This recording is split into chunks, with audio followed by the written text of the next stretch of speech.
성령이여 우리 찬송 부를 때 진심으로 찬양하게 하소서. 성령이여 우리 기도 드릴 때 우리 곁에 계셔 일러주소서.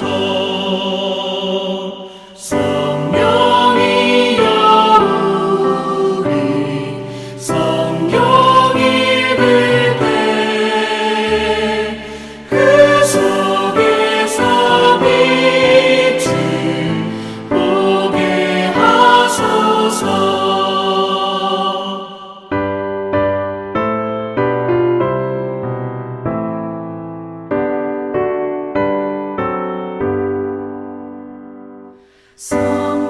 성령이여 우리 전도할 때에 지혜로운 말씀 주시옵소서. 성령이여 우리 겸손해져서 우리 주와 같이 되게 하소서.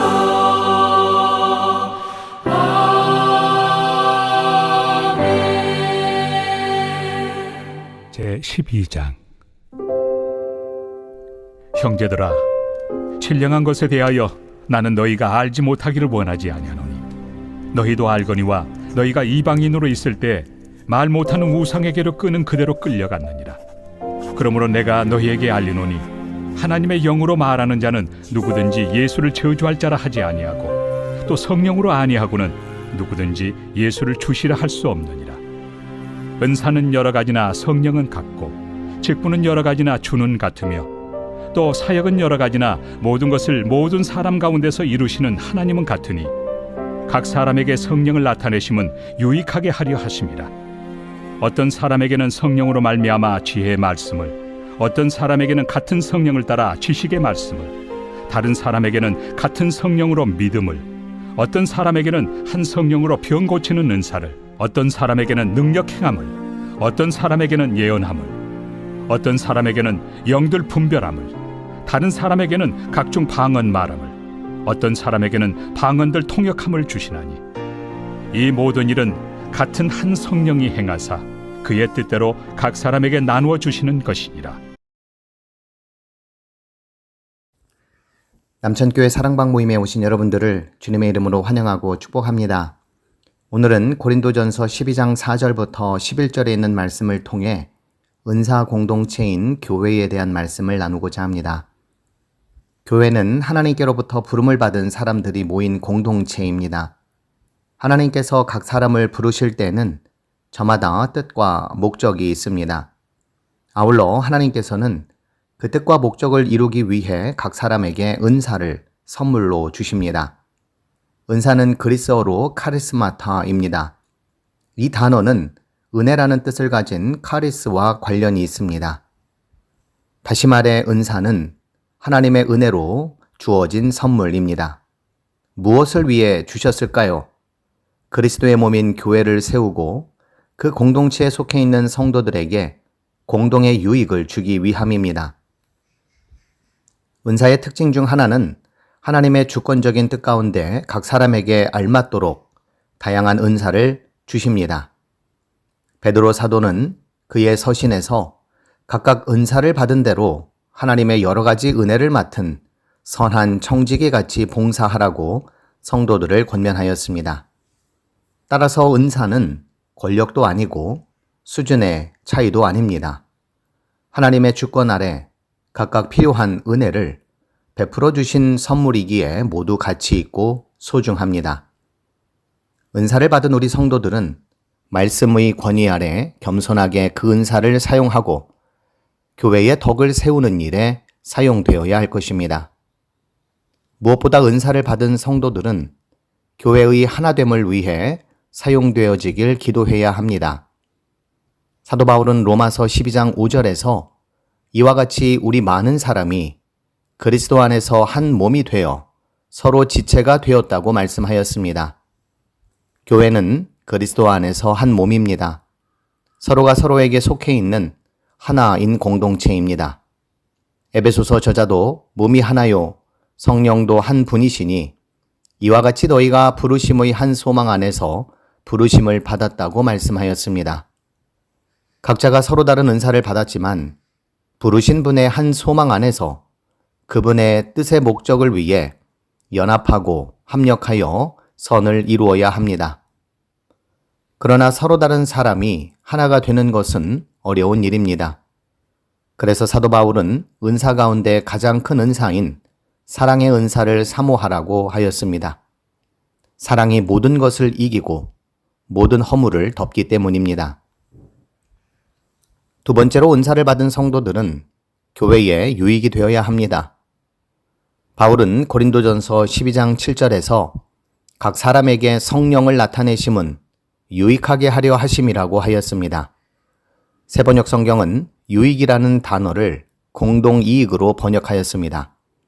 하나님께서 은사를 주심은 공동의 이익을 이루기 위함이라는 것입니다.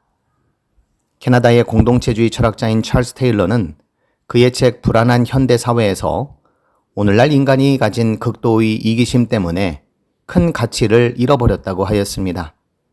여기서 큰 가치는 공동의 이익이라 할 수 있습니다.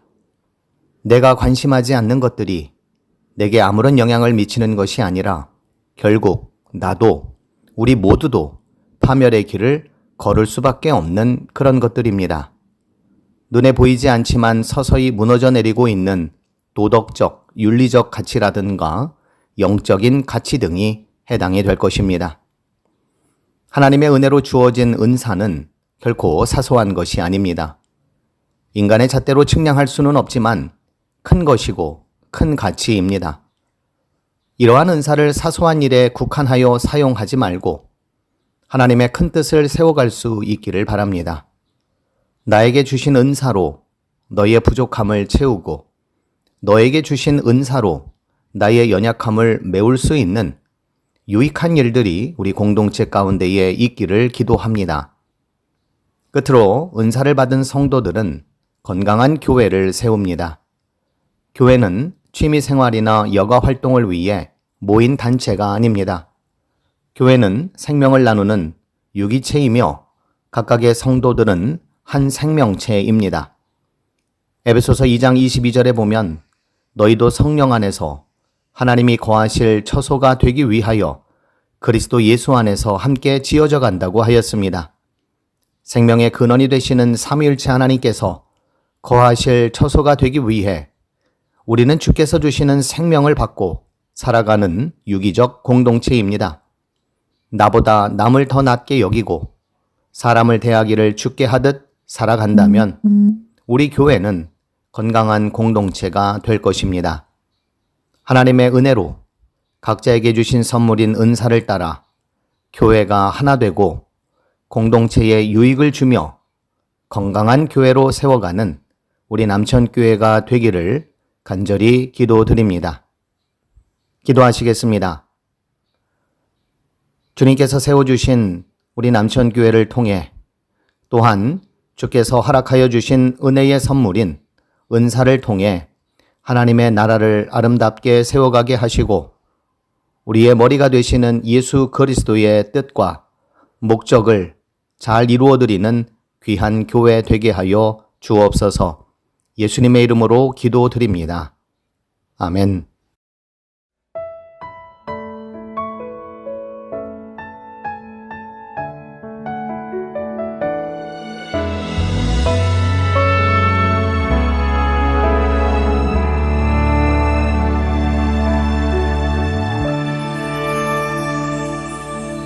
하나님의 부르심에는 후회하심이 없네.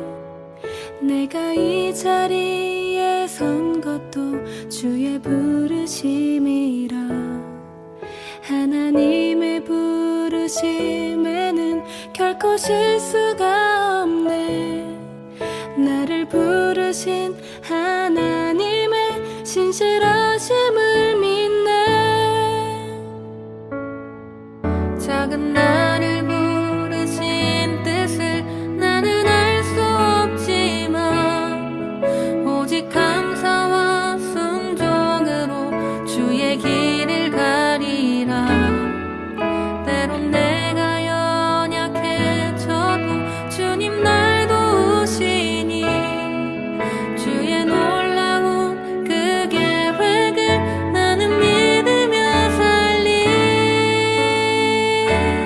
날 부르신 뜻 내 생각보다 크고 날 향한 계획 나의 지혜로 증명 못하나 가장 좋은 길로 가장 완전한 길로 오늘도 날 이끄심이네.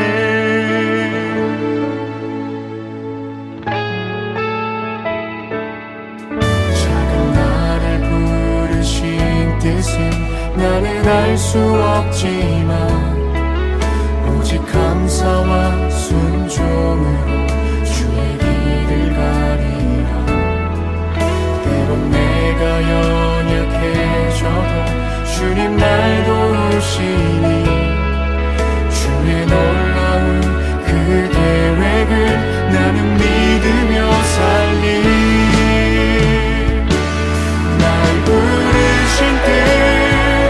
내 생각보다 크고 날 향한 계획 나의 지혜로 증명 못하나 가장 좋은 길로 가장 완전한 길로 오늘도 날 이끄심이네.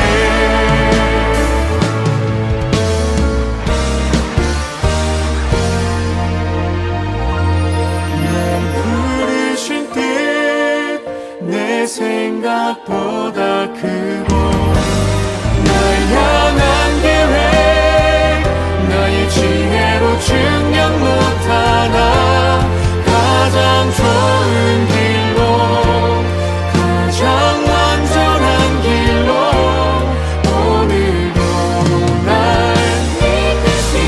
부르신 뜻 내 생각보다 크고 날 향한 계획 나의 지혜로 증명 못하나 가장 좋은 길로 가장 완전한 길로 오늘도 날 이끄심이네. 신실하신 주를 찬양해.